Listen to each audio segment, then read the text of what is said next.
Buffalo milking is one of the most important agricultural and dairy activities in many parts of the world, especially in South Asia, the Middle East, and certain regions of Europe where water buffalo are raised for their high-yielding, nutrient-rich milk that is thicker, creamier, and more nutritious than cow's milk, making it a valuable resource for households, small-scale dairy farmers, and large dairy industries.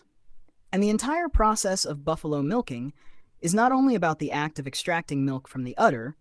but also involves a series of well-organized practices, preparations, and routines that ensure the health, productivity, and comfort of the buffalo, as well as the safety and quality of the milk obtained. Beginning with the selection of suitable buffalo breeds that are known for high milk yields, such as Murrah, Nili-Ravi, Jaffarabadi, Mehsana, and Surti in India and Pakistan, or Mediterranean buffalo in Italy, which is famous for producing milk used in mozzarella cheese. And once a good milch buffalo is selected, the farmer pays close attention to feeding and nutrition, since the quality of milk depends largely on what the animal consumes. Hence, buffaloes are generally given green fodder, like maize, sorghum, berseem, alfalfa, along with dry fodder, such as wheat straw, and supplemented with concentrates like oil cakes, grains, and mineral mixtures to maintain balanced nutrition. While water is also extremely important because buffaloes having a thick body and dark skin are more prone to heat stress and require abundant drinking water and regular wallowing or bathing in water to stay cool, influences their milk yield. And when it comes to housing, buffaloes are usually kept in sheds that are well ventilated, dry, clean, and spacious enough to allow them to lie down and move around comfortably, with proper drainage systems to avoid accumulation of dung and urine that can cause udder infections such as mastitis.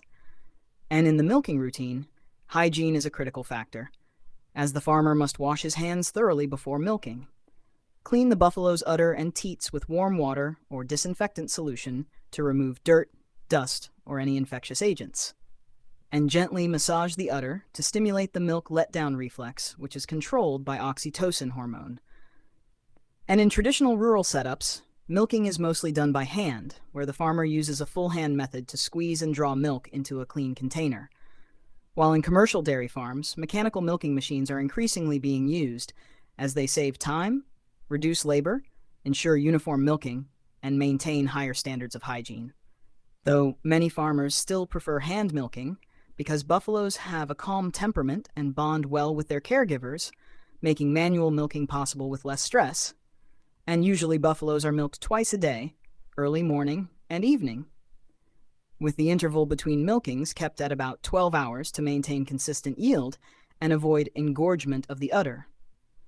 And the milk obtained is immediately filtered and cooled to prevent bacterial growth, and stored in stainless steel cans or bulk coolers before being transported to collection centers or processed into various dairy products. And one remarkable feature of buffalo milk is its higher fat content, ranging between 6% to 8% compared to cow's milk, which averages around 3% to 4%, giving buffalo milk a rich texture, higher energy value, and making it ideal for producing butter, ghee, khoa, paneer, yogurt, and sweets like gulab jamun, rasgulla, and peta in South Asia, or mozzarella and ricotta cheese in Italy. And because of its high calcium and protein content, buffalo milk contributes significantly to bone strength, child growth, and nutrition for people in regions where dairy forms a staple of the diet.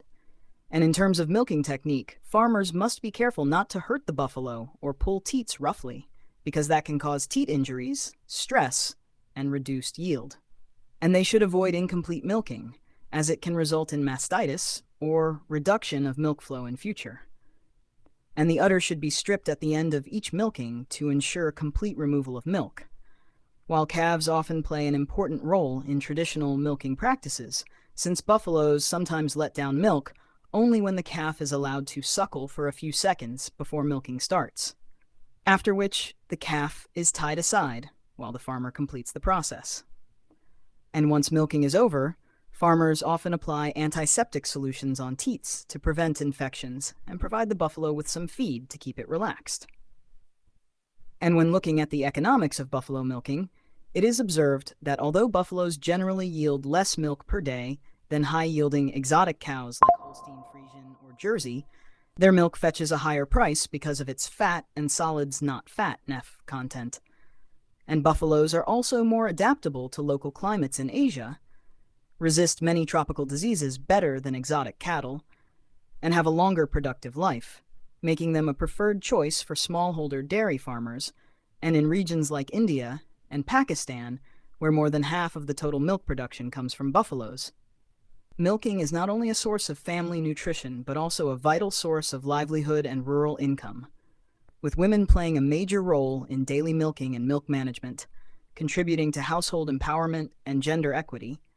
And modern dairy management now emphasizes record-keeping of each buffalo's lactation, calving, and milk yield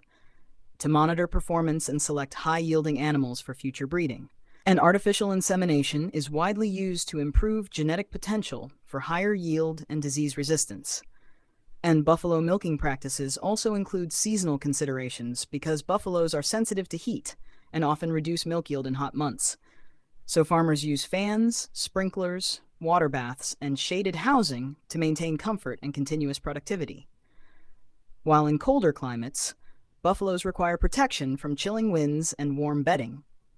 And in commercial dairies, strict quality control measures are followed,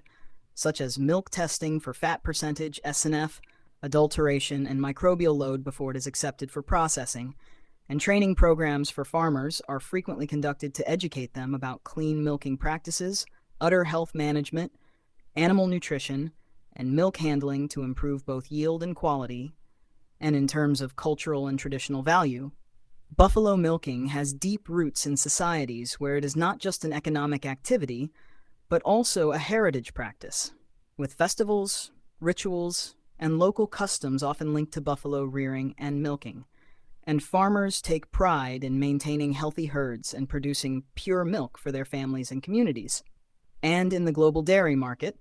buffalo milk has gained recognition due to rising demand for buffalo mozzarella, a premium cheese from Italy, which has created opportunities for buffalo dairying in non-traditional regions as well. And with increasing urbanization and consumer awareness, there is growing emphasis on hygienic milking, organic feeding, and traceability of milk products,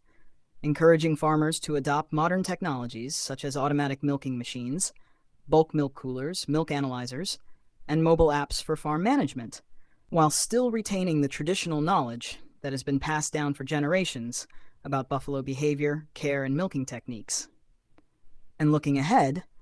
buffalo milking continues to play a vital role in food security, nutrition, and sustainable livelihoods for millions of families, representing a blend of tradition and modernity, manual skill and mechanization, local heritage, and global market demand,